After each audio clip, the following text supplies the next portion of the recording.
Anda masih bersama kami dalam Breaking News TV. Pemirsa, hasil rekapitulasi pemilu 2024 akan segera diumumkan oleh Komisi Pemilihan Umum pada hari ini. KPU akan menyelesaikan rekapitulasi 2 provinsi di Papua yang masih tersisa dan penetapan hasil pemilu akan diumumkan setelah proses seluruh provinsi ini selesai dilakukan.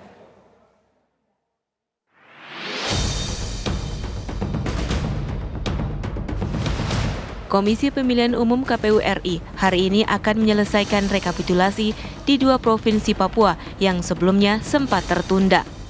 Usai melengkapi hasil rekapitulasi di 38 provinsi, KPU RI akan mengeluarkan surat keputusan tentang penetapan hasil pemilu 2024. Penetapan hasil pemilu 2024 tinggal menunggu 2 provinsi untuk dilakukan rekapitulasi agar penetapan bisa dilakukan tepat waktu. Pada akhirnya optimalkan di tanggal 20 Maret. Nah, kita lihat nanti bagaimana dinamikanya untuk di panel A ya, untuk Provinsi Papua Pegunungan kemungkinan akan duluan dan kemudian Papua Induk. Karena semalam Papua Pegunungan itu sampai di Jakarta pukul 3 dini hari, kemudian Papua Induknya itu baru siang ini dan langsung di kantor KPU. Begitu teman-teman.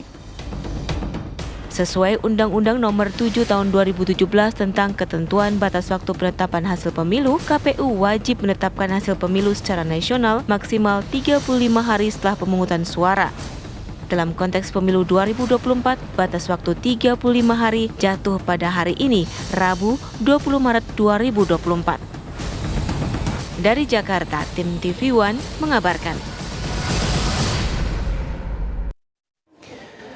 Ya, Komisi Pemilihan Umum KPU akan mengumumkan hasil pemilu 2024 pada malam hari ini. Nah, KPU menyelesaikan rekapitulasi tingkat nasional untuk 36 provinsi dan tinggal 2 provinsi lagi, yaitu Papua Induk dan Papua Pegunungan yang masih dalam proses sidang pleno. Kami akan bahas bersama dengan Ketua KPU periode 2021-2022, ada Pak Ilham Saputra, dan juga Direktur Eksekutif Indobarometer, ada Bung Kodari.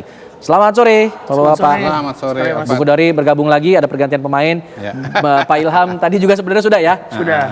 Pak Ilham, saya mau ke Pak Ilham dulu. Pak Ilham, kalau kita lihat apa yang sedang terjadi di depan kantor KPU sekarang, masih ada 2 masa, konsentrasi masa, yang pro dan juga ada yang kontra. Nah, kita bicara masalah yang kontra nih. Yang kontra ini mereka seolah tidak mempercayai hasil penghitungan yang dilakukan oleh KPU. Menyebut hasil penghitungan KPU ini salah berdasar tidak sih? Bagaimana? Mungkin ini diawali dari sosialisasi tentang penggunaan Sirekap yang kurang luas gitu ya. Dan juga memang kemudian kinerja Sirekapnya yang bermasalah. Sebetulnya Sirekap ini perlu disosialisasikan sebagai alat bantu.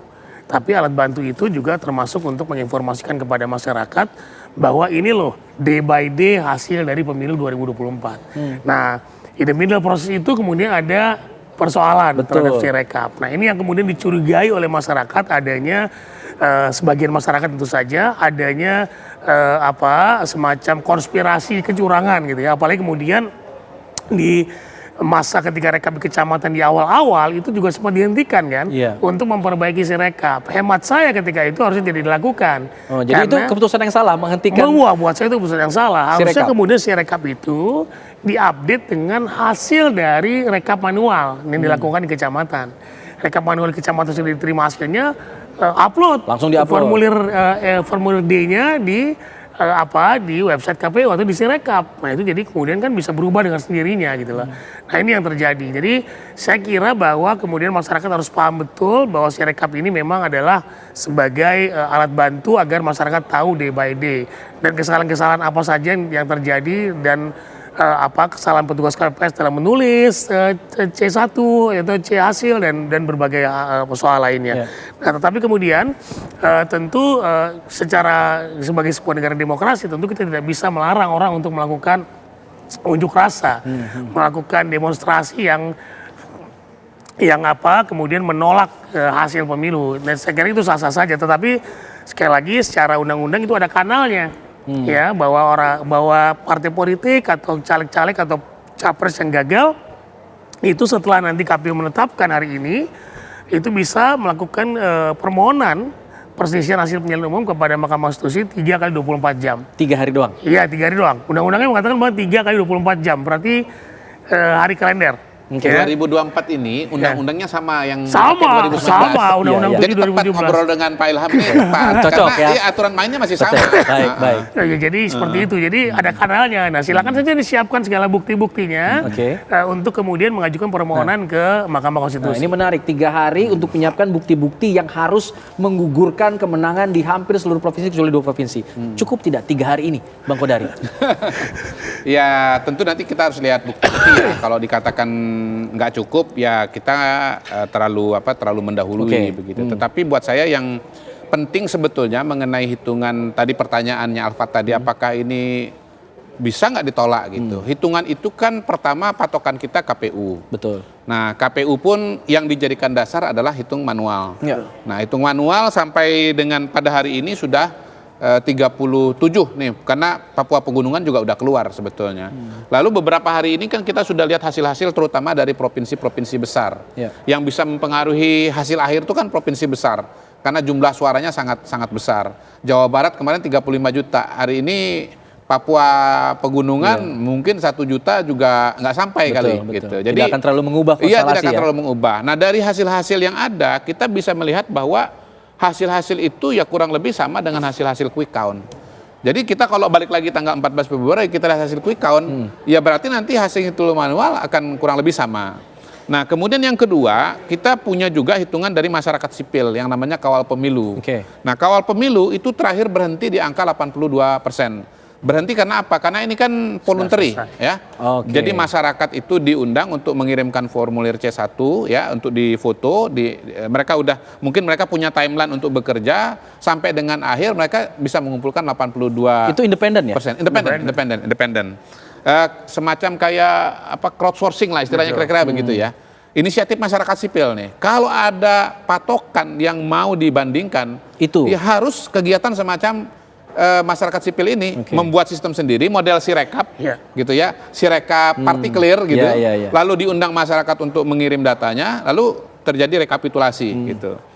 Tanpa ini sebetulnya kita nggak bisa mengatakan ini salah atau benar gitu. Nah hasil kawal pemilu itu saya catat 82%, pasangan Prabowo Gibran 58,44. Mirip? Ya mirip tadi kan 58,51 kan, Iya.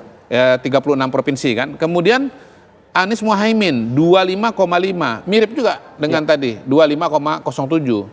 Lalu Ganjar Mahfud 16,51, mirip juga tadi 16,42. 82% udah representatif. Udah sangat representatif Oke, siap. begitu. Dan menurut saya memang cara untuk menjawab kalau misalnya ada masalah-masalah hitungan ini yang harus dilakukan. Nah ironisnya dari pasangan calon presiden khususnya 01 dan 03 yang quick count-nya itu ketinggalan, itu tidak melakukan upaya seperti ini.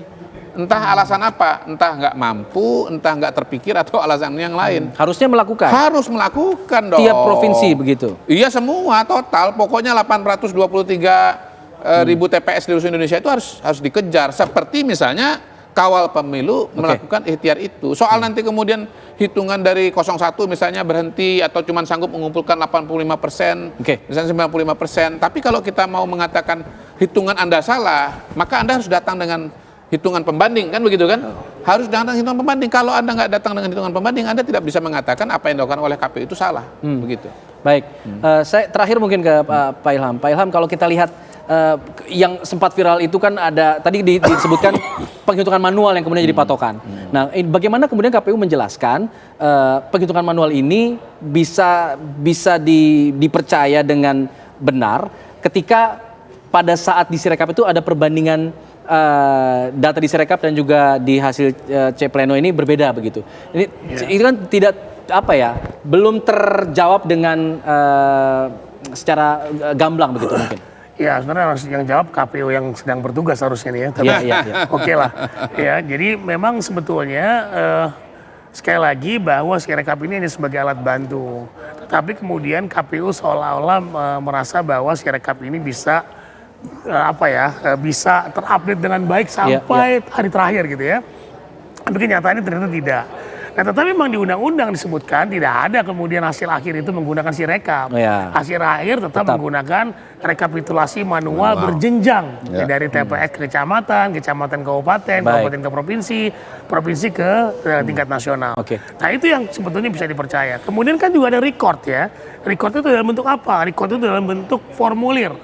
Ya, di masing-masing fisik. Dan Di itu sudah masing-masing- cukup untuk membuktikan Betul, semua. di masing-masing level itu ada formulir. Kemudian juga ada keberatan para saksi. Saksi diberikan kesempatan untuk menuliskan keberatannya dalam formulir khusus. Nah, jadi Baik. saya kira mekanisme itu sudah berjalan ya. Oke. Tetapi mungkin dari tim 01 dan 03 Masih ada. menemukan potensi-potensi lain yang sehingga membuat suara mereka menjadi sedikit. Ya, misalnya itu seperti yang harus dibuktikan Nah, nanti itu ya yang harus dalam dibuktikan 3 hari nanti tadi. dalam- Baik, ya. terima kasih. Nah, untuk mengetahui perkembangan langsung di KPU, tadi tanyakan langsung sama KPU yang bertugas. Nah, kita akan langsung bergabung bersama dengan Andromeda Mercury yang sudah bersama dengan Komisioner KPU di sana, ada Idam Holik. Andro, silakan. Yang sananya dibiarin di sini ditahan.